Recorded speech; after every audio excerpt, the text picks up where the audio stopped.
नाज़रीन, freedom voice Urdu में आपका इस्तकबाल है।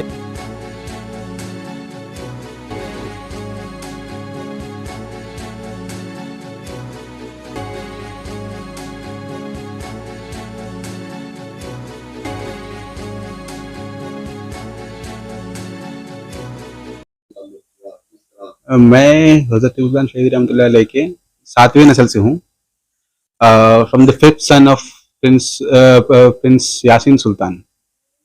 और मैं जी शिजरा वगैरह जो है केस में हम लोग सबमिट करके हैं। अगर आपको चाहिए तो आप दे सकते हैं, आपको अलग से एक कॉपी। ये एक यहाँ पे जो हमारी एक वक्फ स्टेट है, टीपू वक्फ स्टेट का नाम है उनका। तो उसमें जो है चेयरमैन वहाँ के तनवीर सेठ एक यहाँ के एमएलए हैं मैसूर के। तो वो उसमें जो है काफ़ी अरसे से उनके वालिद साहब पहले थे, तो फिर बाद में अब वो बन के एक काफ़ी अरसे से जो है उनका ही एक इन्वॉल्वमेंट रहा है स्टेट में एज ए चेयरमैन।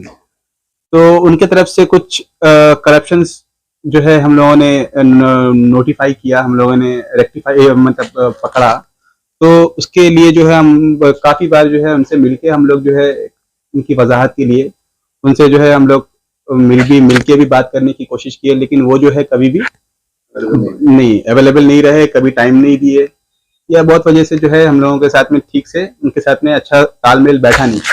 तो इस वजह से हम लोग जो है मजबूरन ये डिसीजन लेने पे मजबूर हुए कि नहीं, हम लोग जो है केस फाइल करते हैं, क्योंकि प्रॉपर्टीज को भी बचानी है और दूसरा ये जिम्मेदारी है हम लोगों की, तो हम लोगों को अपनी जिम्मेदारी से पीछे भी नहीं हट सकते। प्रॉपर्टीज जो बाकायदा वक्त में एक ईसी नंबर होके है उसका, वो सारी प्रॉपर्टीज को बिना किसी के इंफॉर्मेशन के जो है किसी और को जो है थर्ड पार्टी को सेल कर दे रहे हैं, आउटराइट सेल कर दे रहे हैं। अब वो वक्त प्रॉपर्टीज जो है वक्त प्रॉपर्टीज को सेल कैसे कर सकते हैं? तब तो सबसे पहली बात है कि वो प्रॉपर्टी जो थी वो हज़रत टिपू सुल्तान शहीद रहमतुल्लाह अलैह की थी। तो वो ना तो मेरे खानदान में से कोई, ना ही जब हम लोग यहाँ पे थे, जब हज़रत टिपू सुल्तान शहीद रहमतुल्लाह अलैह का जो दौर था, तब जो है ना तो वो ना तो मेरे खानदान में से कोई भी है इस प्रॉपर्टीज को वक्फ किए। तो ये प्रॉपर्टी सबसे पहले वक्फ में गई कैसे? आर्कियोलॉजिकल एएसआई के अंदर में जाती है, ये समझ में आता है, क्योंकि हर एक जो है वो जी, तो वो जो है प्रॉपर्टी ऑटोमेटिकली जो है एएसआई के अंदर चले जाती है, लेकिन वक्फ में कभी कोई किए ही नहीं। अब वक्फ में करके इस प्रॉपर्टीज को जो है ना तो मेरे फैमिली में से किसी को बताया गया, ना किसी से पूछा गया, ना किसी से कोई किसी तरह का कोई परमिशन वगैरह लिया गया। वो एज अ एमएलए भी हैं साथ में, और कई सारे वक्फ स्टेट का के जो हैं वो चेयरमैन भी हैं, और इन द मीन टाइम वो टीपू वक्फ स्टेट के भी चेयरमैन हैं।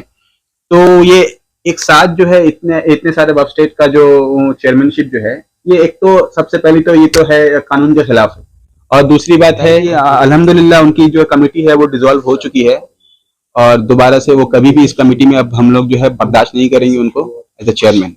तो हम लोग जो है कोशिश कर रहे हैं कि अपने फैमिली में से किसी एक को इस कमेटी में जो है एज अ चेयरमैन हम लोग बिठाएं, या फिर अगर जो है वक्फ बोर्ड के साथ बातचीत करके एक बीच का एक रास्ता निकालें। तनवीर सेठ को जिद थी हम पर बिजलियां गिराने की, हमें भी जिद थी वहीं पे आशियाना बना। हम जब खिदमत करने के लिए तैयार थे, हमारे जेब से खर्च अखराजात से हम लोग तंजीम जो चला रहे तहरीक खुदा की, जब जब टीपू सुल्तान शहीद के इश्यूज पर, मस्जिद आला पर इशू हुई, हमने आवाज उठाई। जब जब टीपू सुल्तान शहीद का आर्मरी को शिफ्ट हुआ, हमने आवाज उठाई। जब जब टीपू सुल्तान शहीद की लेसन कमिटीज को हटाना पड़ा सरकार के खिलाफ, हमने आवाज उठाई। जब जब टीपू सुल्तान शहीद पर अनंत कुमार हेगड़े ने बोला, हमने उसको डिफॉर्मेशन फाइल कर अवाम के बीच बैठकर एहतजाज कर प्रोटेस्ट किए। बताइए तनवीर सेठ और उनके जो लोग बैठे हैं आज तक एक प्रोटेस्ट किए या टीपू सुल्तान शहीद पर कुर्बानियां दिए? यहां तक कोर्ट केस लड़ने के लिए भी टीपू सुल्तान शहीद के औलादों के ऊपर, इन्हीं के टीपू सुल्तान शहीद के गुंबस के पैसे उनके औलादों के ऊपर केस लड़ने के लिए इन्होंने खर्च किए। हमने कोर्ट को अप्रोच किया, हमें पूरा जुडिशरी पे भरोसा था।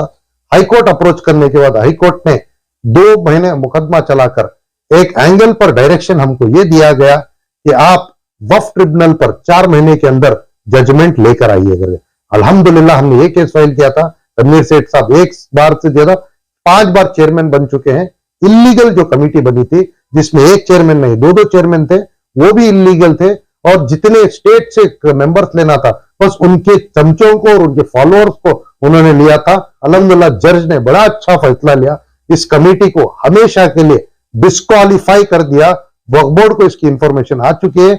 इंशाअल्लाह हमें पता है कि अल्लाह हमारे साथ है, टीपू सुल्तान शहीद रहमतुल्लाह अलैह हमारे साथ है, टीपू सुल्तान शहीद के चाहने वाले हमारे साथ हैं, पूरे खानदान के साथ हैं। अब बेवकूफ बनाना ये लोग छोड़ देंगे। आने वाले दिनों में अगर ये लोग हम लोगों को तकलीफ देंगे तो मैं आपको एक सीडी के जरिए बताना चाहता हूं कि इन लोगों की तकलीफ क्या रहेगी। अल्लाह हमारे साथ है, अल्लाह हमारे साथ इंसाफ भी करेगा।